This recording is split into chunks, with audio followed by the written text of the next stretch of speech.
तो हेलो दोस्तों, आज हम पढ़ने वाले हैं प्रकाश का अपवर्तन जो कि प्रिज्म में। पता नहीं सभी स्टूडेंटों को इसमें इतनी दिक्कत क्यों होती है। वैसे जो टफ है टॉपिक उनको पढ़ाऊंगा मैं। जैसे प्रिज्म में अपवर्तन, तो प्रिज्म का डायग्राम बनाते हैं।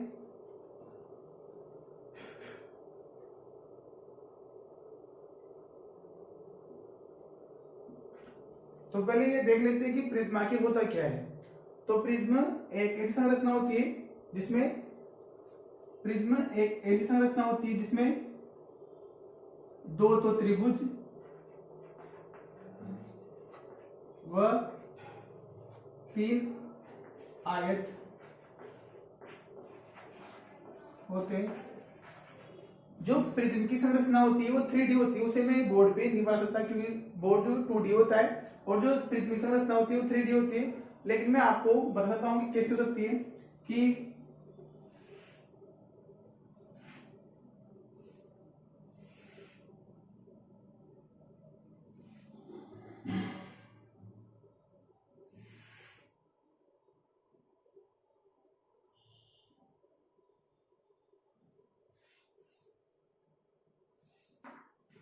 इस प्रकार की संरचना होती है जिसमें ये दो दो त्रिभुज, ये पहला, ये दूसरा और ये तीसरा, ये चौथा, क्या ये दो दो त्रिभुज और तीन आयत। मतलब त्रिभुज की संरचना दो चीजों मिलकर बनी होती है, दो त्रिभुज व तीन आयत। दो त्रिभुज ऐसे और तीन आयत ऐसे, तीन आयत ऐसे।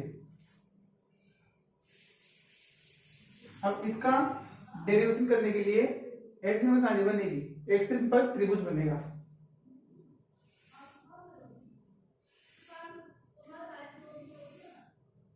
थोड़ा बड़ा बनाते हैं।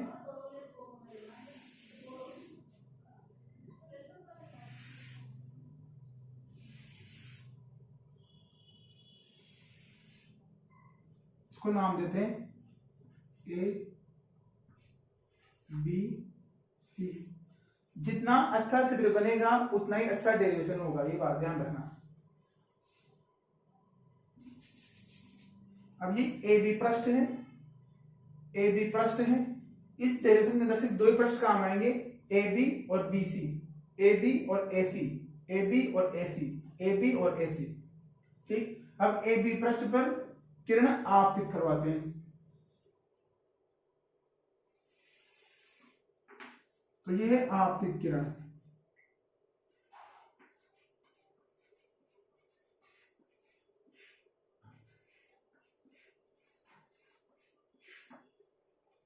और हमने पढ़ा है कि किसी पृष्ठ पर जब किरण आपतित होती है तो वह किसी पृष्ठ पर कोई किरण आपतित होती है, अगर वह विरल माध्यम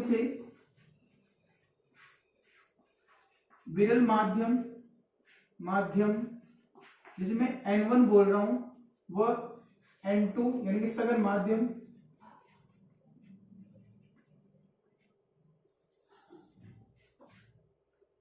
जो बाहर का वातावरण है उसे बोलते हैं विरल माध्यम, और जो प्रिज्म के अंदर है उसे बोलते हैं सघन माध्यम यानी कि N2। इसको मैं N1 मान रहा हूं, इसको N2 मान रहा हूं। अब जब प्रकाश किरण विरल माध्यम से सघन माध्यम जाती है, जब प्रकाश किरण विरल माध्यम से सघन माध्यम जाती है तो वह अपने अभिलंब की ओर झुक जाती है। ये पहले हमने पढ़ रखा है। जब प्रकाश किरण विरल माध्यम से सघन माध्यम जाती है तो वह अपने अभिलंब की ओर झुक जाती है। तो इस पृष्ठ पर अभिलंब कहां होगा? अगर ये कोई रेखा है तो इसके ऊपर अभिलंब ये होगा, लेकिन रेखा ये है तो इसके अभिलंब ये रहेगा।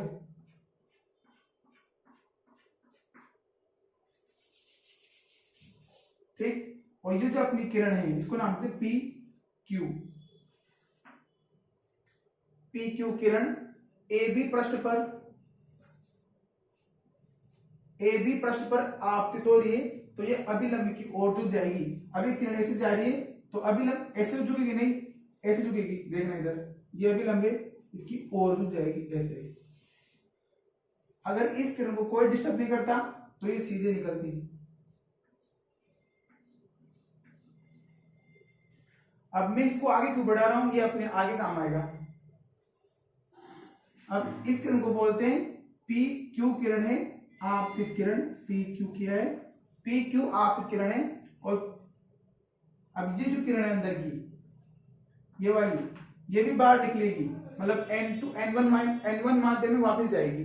मतलब ये किरण, यही किरण N1 से N2 में गई, फिर वही किरण N2 से N1 में जाएगी, तो माध्यम परिवर्तन होगा। अब देखो कैसे होगा। हमने पढ़ा है कि जो प्रकाश किरण है वह विरल माध्यम से सघन माध्यम जाती है तो अपने अभिलंब की ओर झुक जाती है, और इसका विपरीत होता है जब सघन माध्यम है कि N2 से N1 में जाएगी तो अभिलंब से दूर हट जाएगी, अभिलंब से दूर हट जाएगी। तो ये किरण है, ये पृष्ठ है, ये किरण है, ये पृष्ठ है, ये किरण है, इसे मैं नाम दूंगा Q और यह तो R, क्यू आर किरण पृष्ठ पर, क्यू आर किरण पृष्ठ पर आपतित हो रही है।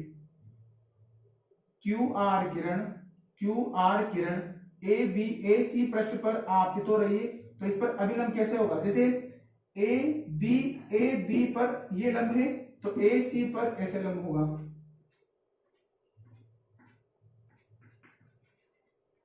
और माध्यम परिवर्तन हो रहा है, सघन माध्यम से विरल माध्यम जा रही है तो दूर हटेगी, ये अभिलंब इससे दूर हट जाएगी, ऐसे एस नाम दे देते हैं इसे एस। अब कुछ कोण की बात कर लेते हैं, इसको दे देते हैं, इस कोण को बोलते हैं प्रिज्म कोण, प्रिज्म कोण। अब इन किरणों का नाम भी है, जैसे आने वाली किरण इसका नाम है आपतित किरण, ये जाने वाली किरण इसका नाम है निर्गत, यानी बाहर निकलने वाली निर्गत किरण। और ये जो बीच में इसे बोलते हैं अपवर्तित किरण, क्योंकि अपवर्तन यहां से हुआ है तो इसे बोलते हैं अपवर्तित किरण। तो आपतित किरण नहीं, आपतित किरण ही निर्गत किरण है, ये अपवर्तन बीच में हुआ है इसमें, ठीक। अब कुछ कोण की बात कर लेते हैं। हमने पढ़ा है कि आपतित किरण अभिलंब के साथ कोण आई बनाती है, आपतित किरण अभिलंब के साथ कोण आई बनाती है, और जो अपवर्तित किरण है वो कोण R1 बनाएगी, R1 बनाएगी। अब ध्यान देना, अपवर्तित किरण, आपतित किरण अपवर्तित हुई और अपवर्तित किरण निर्गत हुई। अगर इस निर्गत किरण को मैं पीछे की ओर बढ़ाऊं, जैसे मैंने अपवर्तित किरण को आगे की ओर बढ़ाया, वैसे मैं निर्गत किरण को पीछे की ओर बढ़ाऊं, ये तो यहां पे जो कोण बनता है, यहां पर जो कोण बनता है इसे बोलते हैं विचलन कोण। जैसे ये कोण आयतो है, कोण आयतो है आपतन कोण, ये डेल, इसे बोलते हैं विचलन कोण।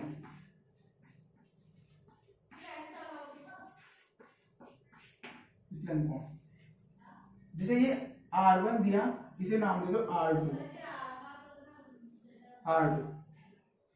स्टेप बाय स्टेप बनाओगे तो सही बनेगा चित्र, और मैं कहता हूं कि मैं जो बनाऊं ना वैसे बनाओ आप भी साथ के साथ। अब कुछ देर से बात कर लेते हैं। जैसे हमने देखा शुरू में ही कि जो प्रिज्म है वो दो त्रिभुज और तीन आयत से मिलकर बना होता है, तो हमें यहाँ पर एक चतुर्भुज लेना है। अब चतुर्भुज कौन सा लेना है, अभी देखो चतुर्भुज सर्वप्रथम एक चतुर्भुज लेने पर, चतुर्भुज लेने पर चतुर्भुज कौन सा लेना है, ए क्यू। अब इस बिंदु का नाम नहीं है, जैसे N2 है माध्यम, इस बिंदु का नाम है तो नाम रख दो N। तो ए Q N R, A Q N are त्रिभुज है, चतुर्भुज है, ए क्यू एन और आर। और हम सब जानते हैं, बचपन से पढ़ा है कि जो चतुर्भुज है उसके चारों कोणों का योग 360 डिग्री होता है। तो इसमें बात करना ए क्यू एन और आर, तो एक कोण वही हो गया, कोण ए प्लस दूसरा कोण ए क्यू एन, जो बीच में रहता है ना, अभी देखना, ए क्यू एन मतलब जो बीच में रहता है ना वो रहता है कोण। जैसे ए क्यू एन, तो ये वाला कोण, ये वाला Q N R, Q N R plus A R N या एन आर ए, तो ए एन आर देते हैं, ए आर एन बराबर 360 डिग्री। अब देखो प्लस, अब ए क्यू एन, इसका मान क्या होगा, ध्यान से देखना। ए बी एक पृष्ठ है, ए बी एक पृष्ठ है, आपतित किरण हुई, ध्यान से, ए बी एक पृष्ठ है जिस पर अभिलंब है, ए बी एक पृष्ठ है जिस पर अभिलंब है, तो ए क्यू एन इस लाइन पर ये अभिलंब है, इस लाइन पर ये अभिलंब है, तो ये 90 डिग्री का कोण हुआ। जैसे इस प्रकार, तो ये भी 90, ये भी 90, ये भी 90, ये भी 90, तो ये वाला कोण है वो 90, तो ए क्यू एन 90 हुआ प्लस इसका मान क्या आपने ऐसा कैसे लिखो, Q N R, Q N R plus, अब ये ए आर एन यानी कि ए आर एन वही स्थिति है, ए सी पर लंब है और हम जानते हैं अभी इस प्रकार की स्थिति ये है, ये लाइन है, इस पर ये है, तो ये हुआ 90 डिग्री, ये भी 90, ये भी 90, चारों 90, तो इसका मान भी 90 बराबर 360 डिग्री। अब देखना कोण ए 90 प्लस 90 180, 360 में से 180 गए तो 180, क्यू एन आर बराबर 180, अब 180 माइनस क्यू एन आर, इसे जो समीकरण नंबर 1। अब सर्वप्रथम एक त्रिभुज चतुर्भुज ले लिया, अब लेंगे त्रिभुज,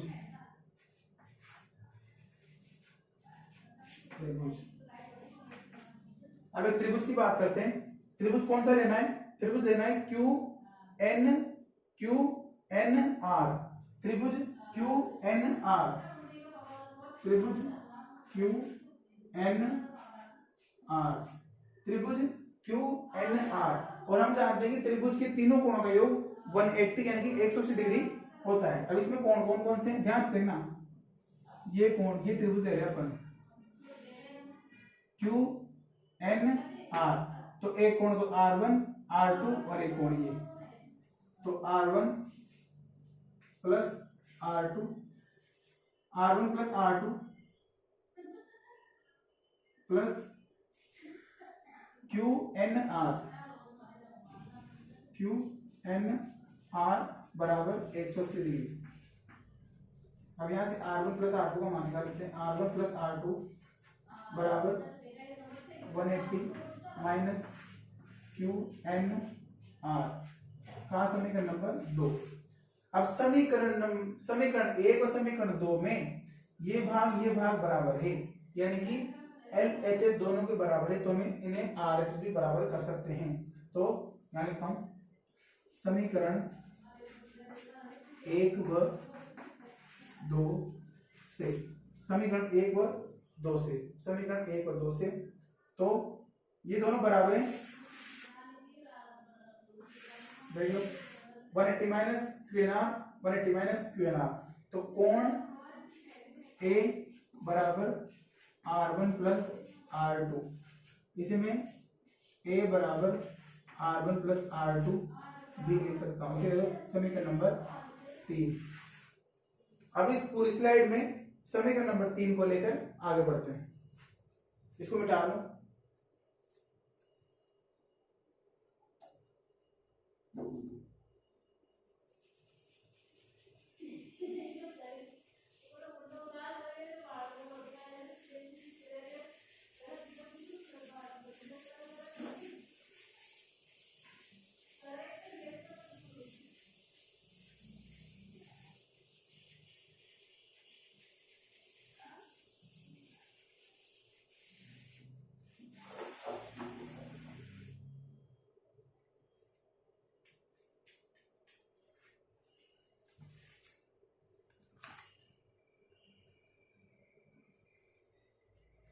अब हम जो ये विचलन कोण है इसके बारे में देखते हैं। विचलन कोण इसे बोलते हैं डेल्टा। तो आखिर विचलन कोण होता क्या है? जो अपना प्रिज्म है आपतित किरण को इसने कितने कोण पर आपतित किरण को निर्जित करवाया, ये इसका विचलन कोण है। मतलब विचलन कोण प्रिज्म का कोण रहता है। देखा जाए तो प्रिज्म ने कितने डिग्री पर या कितने एंगल पर उसको निर्गत करवाया, यही विचलन कोण है। तो डेल्टा। अब इसका मान निकालने के लिए इस वाले त्रिभुज को लेना पड़ेगा क्यू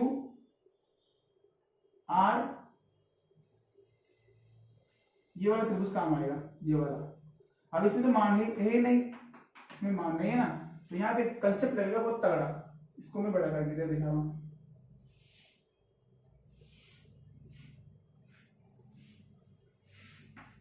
यहां पर कुछ ऐसे स्थिति है, देखो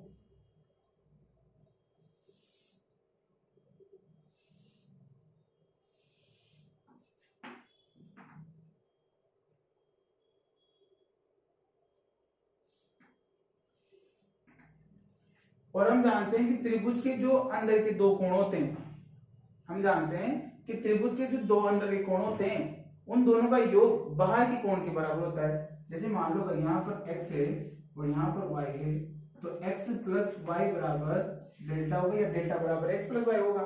तो यहाँ पर मान दे नहीं रखा, मान तो है निकला ही नहीं अभी तक। तो क्या करेंगे, अब दिमाग लगाएंगे और चीज बना देता हूँ, ऑफ कर देता हूँ।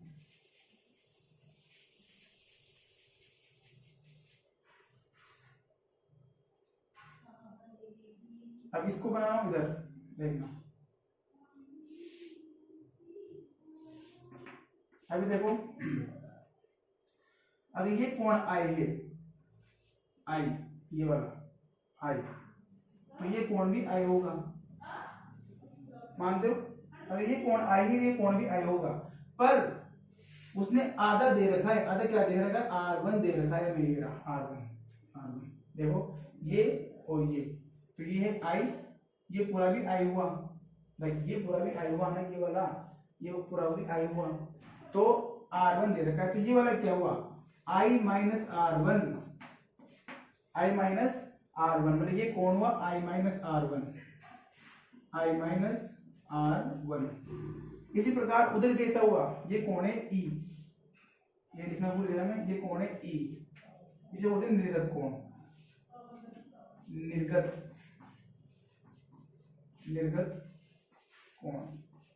निर्गत कोण। जैसे ये आई है और ये पूरा आई हुआ, इसने R1 दे रखा है, तो I माइनस R1, ठीक। उसी प्रकार इधर भी, तो ये रहेगा E माइनस, जैसे ये दे रखा है E, ये दे रखा है E, और ये दे रखा है उसने R2, ये पूरा आई हुआ, तो ये रहा E minus R2, E minus R2। तो ये वाला कौन रहा? E minus R2। जगह बहुत कम है, अपने साथ देना, पर ये बना दिया मैंने बड़े बड़े। मतलब ये जो एरिया है ये वाला है, और जो ये एरिया है वो ये वाला है, ठीक। अब इसको मिला देते हैं। अब विचलन कोण बराबर अब दो कोण निकले ना अपने पास, कौन कौन से? I minus R1, I E minus R2, इन दोनों का कोण ही विचलन होगी। देखो कैसे, E I minus R1 plus E minus R2। अब इसको बाहर निकालो, I minus R1 plus E minus R2, plus वाले को साथ में कर दो, बराबर I plus E minus R1 plus minus R2। अब I प्लस E, यहां से माइनस को मिलेंगे, माइनस R1 प्लस R2। अब R1 प्लस R2 हमें समीकरण नंबर 3 मिला था, R1 प्लस R2 में मिला था R1 प्लस R2 बराबर 1, तो यहाँ पर बराबर 1 रखते हैं, यहाँ पे माइनस है, माइनस माइनस को मिलेगा, तो विचलन कोण बराबर I प्लस E माइनस ए। अब ये समझ में निकल गया। कभी कभी पेपर में डायरेक्ट ऐसे देते हैं, भाई विचलन कोण बराबर ये है तो सिद्ध करो। अब यहाँ से चित्र लग रहा है कि विचलन कोण और आय के मध्य कुछ संबंध है, विचलन कोण और आय के मध्य कुछ संबंध है। पेपर में कभी कभी विचलन कोण व आय के मध्य ग्राफ भी खींचाते हैं, तो कैसे होगा, इधर देखो, ये इधर विचलन कोण और ये आय, तो इसका ग्राफ कुछ ऐसा चलता है। अब इसमें घटने वाली चीज है, तो ऐसा। अब एक ऐसा समय आएगा जो विचलन मिनिमम यानी न्यूनतम, जो विचलन कोण का मान है मिनिमम रहता है ना। अब फैक्ट तरह याद रखो, ये फैक्ट है, फैक्ट फैक्ट ऐसे चक्कर में पढ़ो, फैक्ट याद रखो कैसे कि विचलन कोण पर I बराबर रहता है E या E बराबर रहता है I और R1 बराबर रहता है R2 के। जब R1 बराबर R2 के है तो मैं सिंपल R लिख सकता हूं क्या, सिंपल R लिख सकता हूं क्या, ठीक। अब इसको दे दो समीकरण नंबर 4, इसको लिखता हूं मैं साइड में और वापस रफ करता हूं, कैसे, I plus E minus A number 4। देख लो एक बार फ्रेम में कर दूंगा।